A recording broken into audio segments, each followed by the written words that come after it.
Well, hello and good morning. And it rather looks as though there's not going to be a lot of participation today. And that's okay. I am going to present, I think for the very last time, a slide deck that I created back in 2013. So it is now 7 years old. It's due for an upgrade. I noticed when I used it the other day that there's languaging that I have changed in my practice and things like that. So I am going to go through this. This is the number cycle. I'm going to go through it.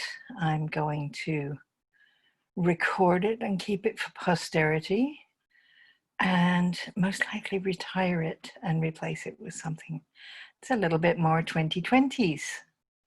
I mean that in a good way. All right, so I'm going to share the screen and I'm going to bring up this, and hopefully all shall be well. I feel as though I should have music playing in the background or something. Okay, so my name is Jo Leath and I am a numerologist. I absolutely 100% believe that when I was coming to the Earth School, my intention was to be a numerologist, to use numbers as a way of connecting with people and connecting people with their intentions and their understanding of why they're here and who they're here to be and what they're here to do. I find numerology just to be the most powerful connecting force. And I know different people have different ways of doing it, but for me, numerology is the one. So I love this St. Augustine quote: "Numbers are the universal language offered by the deity to humans as confirmation of the truth." And that's kind of how I feel about it. As I work on a chart and I uncover information, and especially with a client who's really open and receptive, and I see little light bulbs going on and they go, oh, of course. I love that. That is my drug.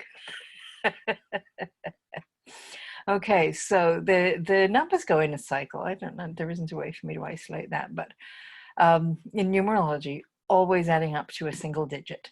So when we get to 10, we add the 1 and the 0, and that brings us back to 1 again.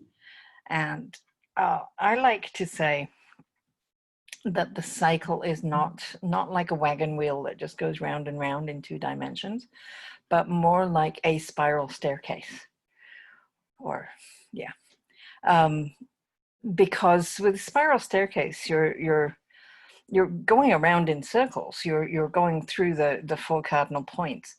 But every time you're looking north, you're looking from a different altitude. So what you see is from a different angle. And the same is true with personal years and the recurrence of the calendar years as the different energies come around. Every 9 years, you're back in a 5-year, but you have 9 years since your last 5-year of meeting people, doing things, reading books, learning stuff, going places. So your perspective has changed on how you're going to deal with the growth and expansion that a 5 brings. And that's true of all the numbers. So hopefully we can cover more in depth as we go through. So number 1, there was the void, and then there was 1. There was something. There was an original existence, sort of the number of the Big Bang where everything is contained. So it's the number of beginning. It's the number of where things start. It is the number, it is the I am of the universe. Okay, so initiative, the courage to claim your identity, because of course your universe begins with you. Claiming your identity and leading the way. it's also, it's a point of, I haven't used the word here, this is why I'm going to make a new slide deck, right? Origination, where original thought can come through, original ideas can come through, things that weren't there and now they are, they can come through during a time of one energy. And our when you get your chart done, there are several different places. There are 4 major numbers, one that's derived from your birth date, and 3 more that are from your birth name, and then there are oodles of other numbers. But the one, of course, the calendar rolls around, and we get one energy every 9 days and every 9 months and every 9 years.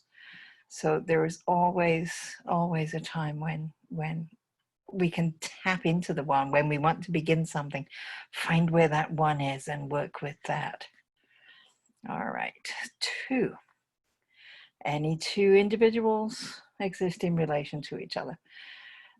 We are living in such interesting times, which I know that gets labeled as a and indeed was a Chinese curse. May you live in interesting times. We certainly do, and 2020 is particular, and I'm sure will be remembered in history as the beginning of the huge disruption in the world. It's very interesting to me that I got to be born at a time when I got 40 some years living with a 1 at the beginning of every year, and through the millennium, and now into, we're 20 years into having a 2 at the beginning of the year. The 1 was there for 1,000 years. After the year 999, everybody was born with the 1. We had 1,000 years of 1 energy, of originating things, of initiating things, and indeed of coming to understand our individuality and our that my world begins with me. In the 1950s, we got the United Nations Declaration of the Rights of the Individual. I think that's how it's phrased. So there was a real move to understand the power of 1 and that independent, goodness knows, in the last few hundred years, learning to be independent, standing by myself, and being the solo, and all of that stuff that was very much promoted, especially in Western society.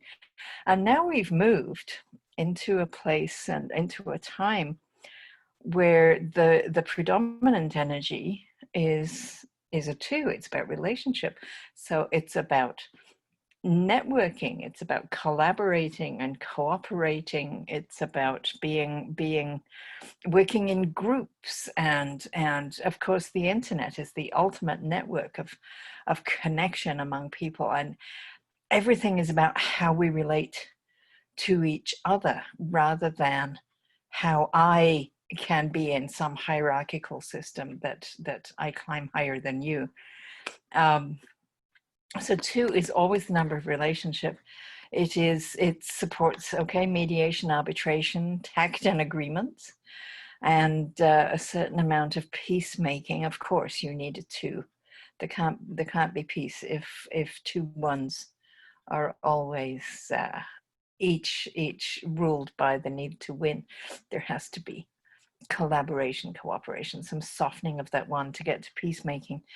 And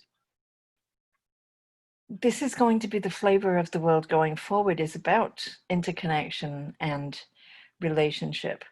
And as we have been isolated by the virus and the events of early 2020, this connection that we have through technology becomes all the more important, and we get to redefine how any 2 things have a relationship with each other.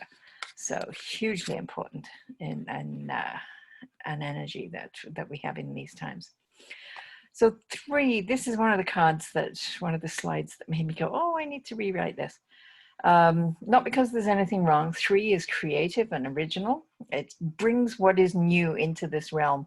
And I've started using vocabulary about inspiration about being the hollow reed that brings things from the unseen into the seen. So this is where poetry and algorithms and all these creative expressions of ideas that have not been seen before come into the world to be shared with humanity. So 3, it holds creative talent and self-expression. It has the gift of words and vision, and it's a happy number because it's in alignment. It's open to allowing that unseen energy to come through, and alignment is where we find our joy. Yeah, joy is never about stuff. So 4, practical and reliable, the energy of foundations and buildings. The year 2020, we're going to add up to a single digit. 2 plus 0 plus 2 plus 0 equals 4. Back at the end of 2019, when I was writing about what's coming up in the new year, I suggested we were going to have a year of putting down new foundations. We were going to be planning a new and different future. And I truly believed at that time that there was a chance we were going to begin to take action around environmental issues. Greta Thunberg was in full publicity, at least in the things I was being exposed to. And I genuinely thought that that was what the year was going to bring. What happened instead was we shut the world down. And it's really rather fascinating, because ultimately now I'm recording this in July, and so we're April, May, June, July. We're into 4 months now since the first shutdown, and we're beginning to name the fact that we're laying the foundation for a new and different future, in spite of some areas of society thinking they can go back. I don't believe we can. That's just the reality. So 4 pays attention to the details. It's an expression of the physical world. We build a base for all that comes next. Build something, did I say this? We build something with 4 sides and it doesn't fall over. Very stable and strong, and very necessary. The teaching, there's a parable in the Christian Gospels about building your house upon the sand or building it on the rock, and that 4 energy is the rock on which we can build the future.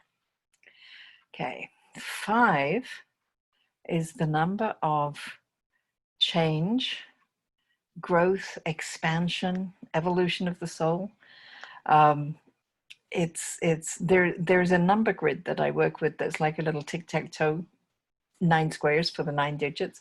5 is in the center. It's the one that touches everything else. It's the place where we go out. We've having laid the foundation for what we plan for the future. We then go out and embrace our future, and we grow with it. It's progression, versatility, the bridge between the physical and the spiritual. It carries transformative power. That's really nice phrasing. Old slide deck. Wouldn't have used those words today, but I like it. That's really good. People born in the 50s, we all got the 5, and we're very, very adaptable. This versatility, it is adaptable. It is really good at adjusting to new situations. And we have had such a changing and transforming society that we've grown up in and grown older in. From the 50s to now, we've had the introduction of so many new ways of being. And just if you take computers and learning, first of all, with word processors, and then with computing, and then what we've gone through learning new software. Every time we went to the office, there's another manual because they put in a different operating system, or there's another way of doing things, another way of having meetings. And we children of the 50s have learnt to just roll our eyes and look in the manual and get on with it. We don't get stuck the way some people who were older used to get stuck. And indeed, there are even young ones who have a hard time with the constant change. So by young, I mean also in the last century, because the twos are so good, so adaptable. Anyway, that's the 5. Okay, 6. An opportunity to move away from the solid material aspects of life, offering service. This is expressing as humanitarian energy. 6 is connected with following our intention, with that place deep inside of us that knows we're here to serve and to make the world a better place, and to meet responsibilities always. And sometimes, depending on the circumstances, we may do that without a song in our heart and feel as if we have a duty that we must fulfill. But 6 will help us to fulfill it. And the mood we bring to it is a personal choice. We can decide before we get there that we're going to enjoy it regardless, or not, depending on what it is that we're learning in any given day.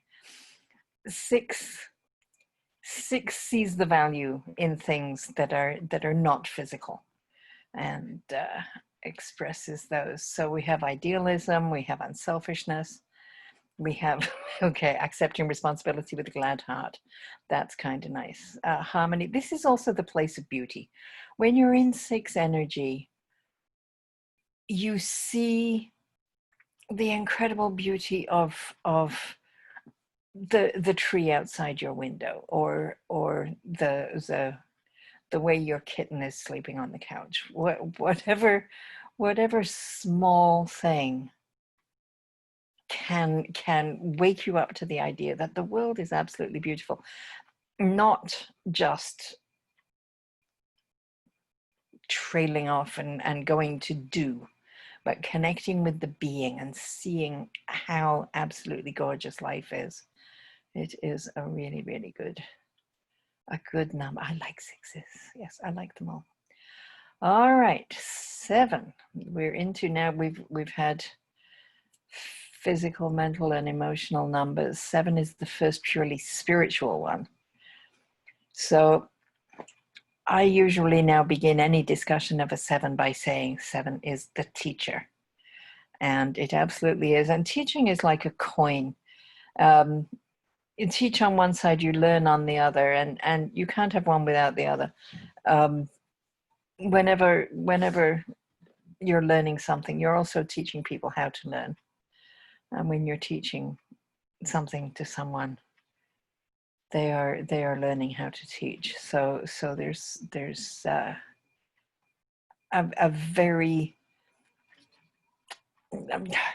there is a holistic nature to teaching in that way. Investigation, analysis, research, discovery, all of that's teaching. That's teacher. So meditation and spiritual seeking with dignity and intelligence, those are 7 activities. There's also, it's interesting that I chose out of predictability and into new levels of understanding. Yeah, what I meant by that when I wrote it is that it will bring challenges. It absolutely will.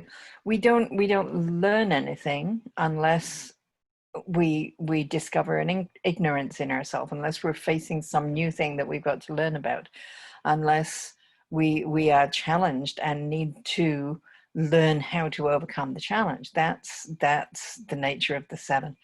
So my go-to phrase about 7 energy is about a high school breakup or a teenage breakup. When you're in your mid-teens and a romance has ended, and it feels so intensely, enormously, so important and so negative and so dreadful and just so big. And then with distance, with time, with healing, with moving on, we look back on that breakup from maybe 10 years, 20 years later. And we go, oh, what a good thing. I couldn't have been with that person. If that hadn't happened, I wouldn't have gone on this trip, or I wouldn't have read that book, or I wouldn't have met that other person.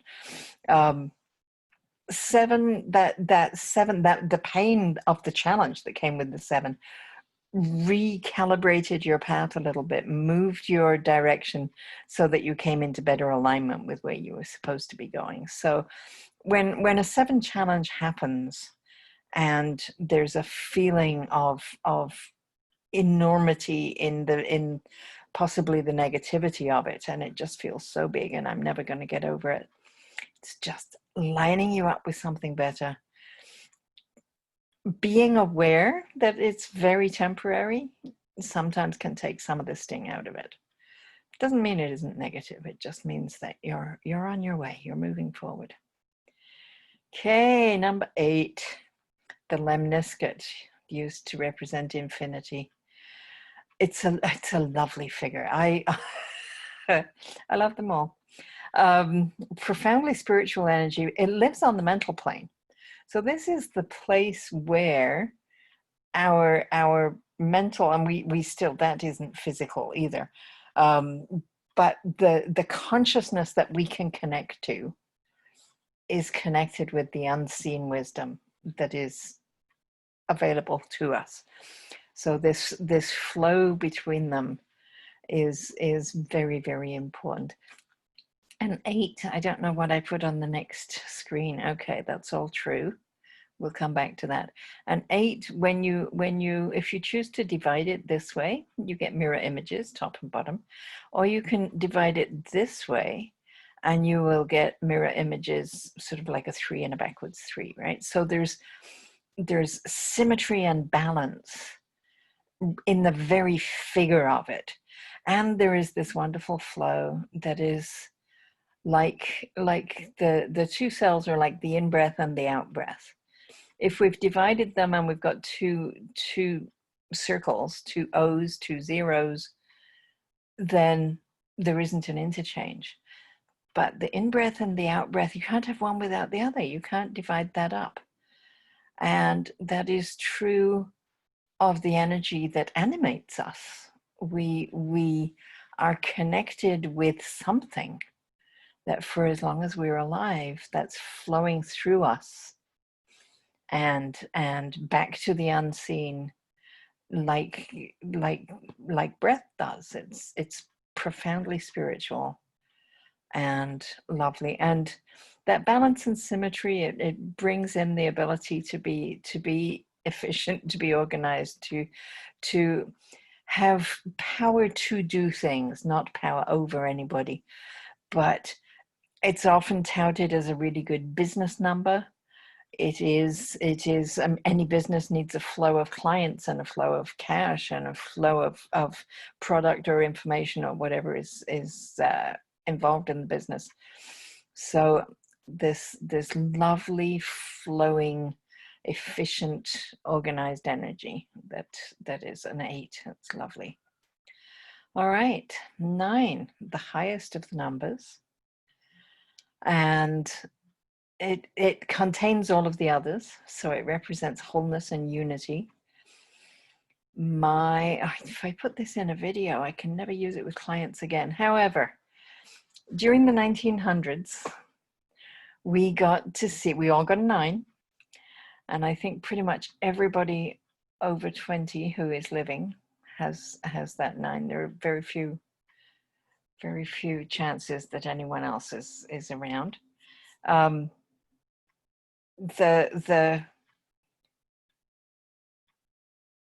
the 1900s, we for the first time saw a picture of the Earth taken from space.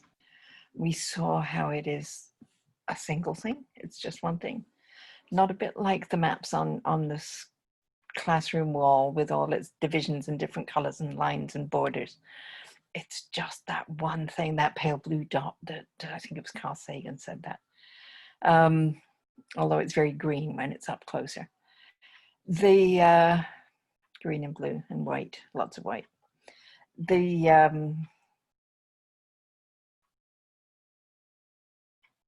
during the latter half of the 1900s, we had the experience of seeing things like acid rain in Saskatchewan that was caused by factories in Eastern Europe, because the atmosphere has no borders. It's everything is connected. And so 9 is teaching us about wholeness and unity. It's about the holistic energy where everything is all one. So it's also the number for love and compassion, and that message that we are all one, right? The everything is connected. Everything we do is it ripples out. It has an impact in other places. Nothing we do stays with us. There's always an impact on the people and the world around us. And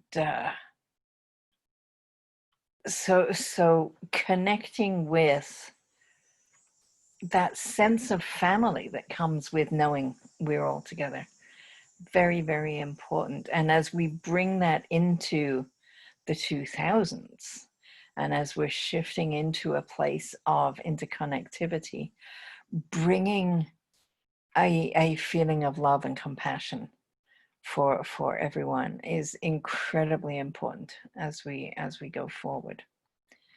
So I guess that's it for this slide deck, which I am going to retire.